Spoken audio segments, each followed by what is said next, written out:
Assalamualaikum warahmatullahi wabarakatuh. Perkenalkan, nama saya Muhammad Syahabudin dengan NIM 22416255201336. Saya dari kelas F22D. Di sini saya akan menyelesaikan tugas dari mata kuliah di data. Kita langsung saja ke prakteknya. Pertama, saya inisialisasi Spark Session. Tujuannya itu membuat sesi kerja. PySpark adalah pintu utama untuk menggunakan semua fitur Spark seperti data frame, SQL, dan sebagainya. Di sini ada APNM Spark memberi nama pada aplikasi Spark Get or Create untuk membuat Spark Session baru atau menggunakan yang sudah ada jika sudah berjalan. Langkah pertama adalah menginisialisasi Spark Session. Ini adalah komponen utama yang mengatur seluruh proses analisis data menggunakan PySpark. Selanjutnya, pembuatan dataset dummy raw layer. Di sini membuat data acak berjumlah 200.000 baris menggunakan Spark Trace and menambahkan kolom seperti date, yaitu tanggal acak dalam 20 hari terakhir, user ID pengguna acak 0 sampai 10.000, country itu adalah kode negara dengan ini CO0, CO1, URL atau alamat halaman, status code dengan status 200 sampai 600, dan base jumlah data acak 0 sampai 50.000, dan data disimpan dalam folder raw layer dalam format CSV. Tahap ini saya membuat dataset dummy berisi data klik pengguna seperti tanggal, negara, dan status halaman, lalu menyimpan ke folder raw. Kita bisa lihat di sini. Di sini sudah ada ya. Selanjutnya yaitu mendefinisikan skema dan pembuatan bronze layer.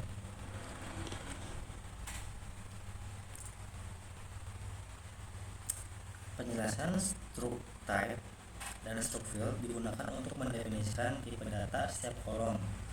Data CSV dari raw layer dibaca ulang dengan skema yang benar, disimpan dalam format variable ke folder bronze layer karena variable lebih efisien dalam penyimpanan dan pemrosesan.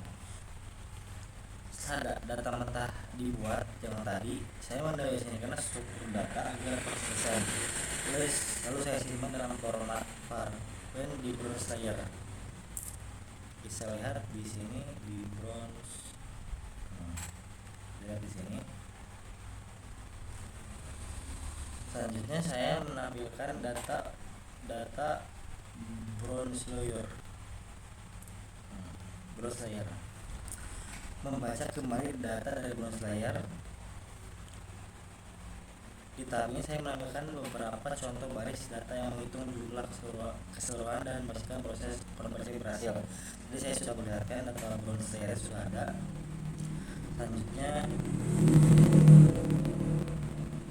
di sini pembersihan dan validasi data. Tahap ini melakukan data quality check, pemeriksaan kualitas data, kolom baru, version menandai alasan kenapa data dianggap rusak atau bad record.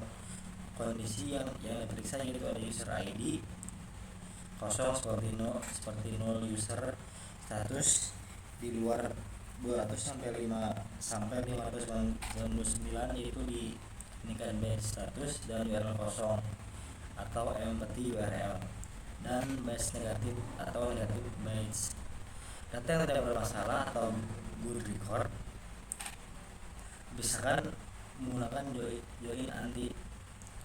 Langkah ini adalah proses pembersihan data. Saya memeriksa setiap baris agar memenuhi kriteria valid dari sumber yang bermasalah akan ditandai, sisanya masuk ke kelompok good record. Di sini bisa dilihat ada berapa bad record dan ada berapa good record.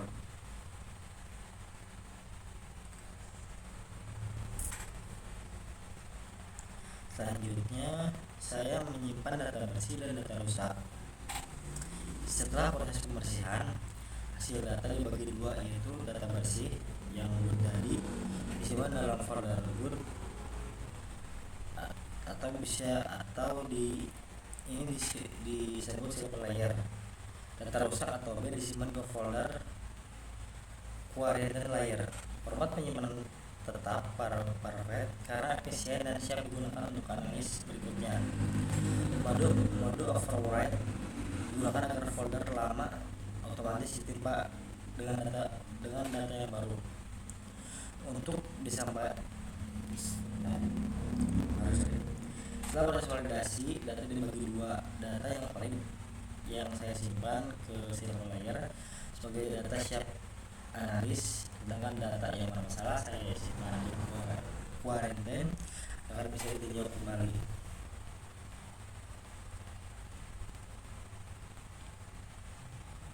Selanjutnya analis jumlah error berdasarkan alasan.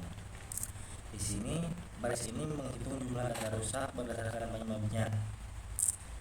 Fungsi groovy yaitu groovy version mengelompokkan data menurut kolom version, misalnya 0 user, body status dan sebagainya. Fungsi count menghitung jumlah baris pada setiap kategori error. Saya juga melakukan perhitungan untuk melihat jenis kesalahan apa yang paling banyak terjadi. Ini penting untuk mengetahui sumber masalah dalam data. Selanjutnya membuat dan menyimpan error manifest.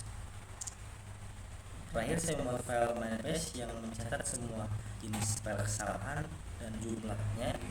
File ini disimpan dalam folder quarantine sebagai laporan monitoring kualitas data.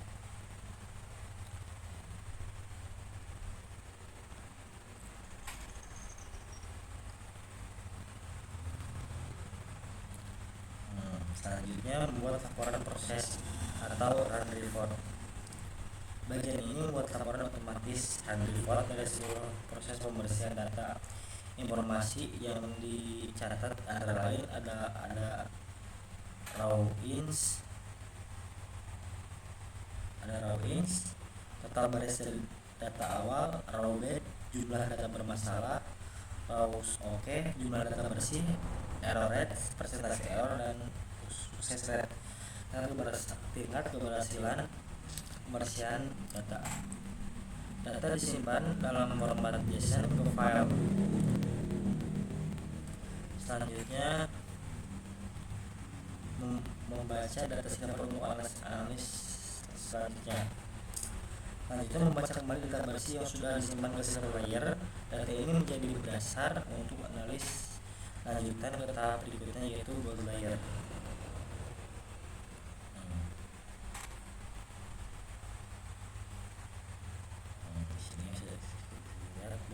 Membuat data. Di sini saya membuat data agregasi harian good layer.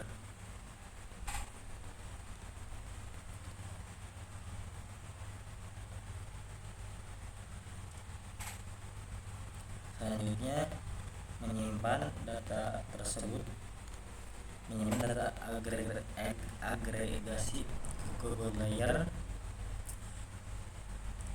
Selanjutnya membaca dan menganalisis akhir SQL di good layer. Di sini saya membaca kembali dari data dari good layer dan menjalankan query SQL untuk menampilkan total event, total base, serta rata-rata aktivitas harian negara. Kesimpulan akhir dari seluruh notebook yaitu ada beberapa lapisan, yaitu raw layer tadi yang pertama, bronze layer, silver layer, quarantine layer, dan gold layer. Dari raw layer tersebut yaitu data mentah, Terus yang bronze terstruktur, yang silver data bersih, quarantine, data error, dan layer data agregasi atau data siap analis. Secara keseluruhan,